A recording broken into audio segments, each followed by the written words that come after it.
ताज्या बातम्यांसाठी ठाणे वृत्तांतला सबस्क्राईब करा आणि बेल आयकॉनवर क्लिक करा आणि पाहत रहा ठाणे एकसंग, फक्त ठाणे वृत्तांत सोबत। कल्याण शहरात भटक्या कुत्र्यांनी प्रचंड दहशत पसरवली असून त्याचा धुमाकूळ काही थांबण्याचं नाव घेत नाहीये। शहरातील खडकपाडा परिसरामध्ये काल दिवसभरात एका पिसाळलेल्या कुत्र्याने 130 पेक्षा अधिक नागरिकांना चावा घेतल्याची धक्कादायक घटना समोर आली। कालची ही घटना अद्याप ताजी असताना सोमवारी सकाळी देखील कल्याण रेल्वे स्टेशन परिसरातही भटक्या कुत्र्याने प्रवाशांना लक्ष्य केलंय। सकाळपासून आतापर्यंत किमान 10 ते 15 लोकांना या कुत्र्याने चावा घेतल्याची प्राथमिक माहिती आहे। सलग 2 दिवस घडलेल्या या घटनांमुळे कल्याणमधील नागरिक तसेच रेल्वे स्टेशन परिसरातील प्रवासी चांगलेच धास्तावले असून त्यांनी कुत्र्यांचा धसका घेतलाय।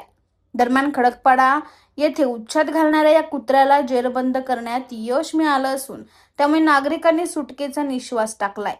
शहरातील खडकपाडा परिसरात काल एका पिसाळलेल्या भटक्या कुत्र्याने अचानक नागरिकांवर हल्ला करण्यास सुरुवात केली।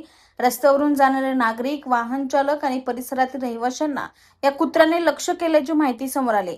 या हल्ल्यात तब्बल 130हून अधिक नागरिकांना कुत्र्याने चावा घेतल्याचं सांगण्यात येत आहे।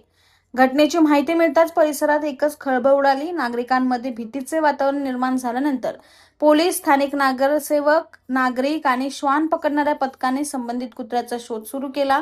रात्रभर शोध मोहीम राबवल्यानंतर अखेर संबंधित भटक्या कुत्र्याला पकडण्यात यश आलंय। त्यामुळे काही प्रमाणात नागरिकांनी सुटकेचा निश्वास सोडलाय।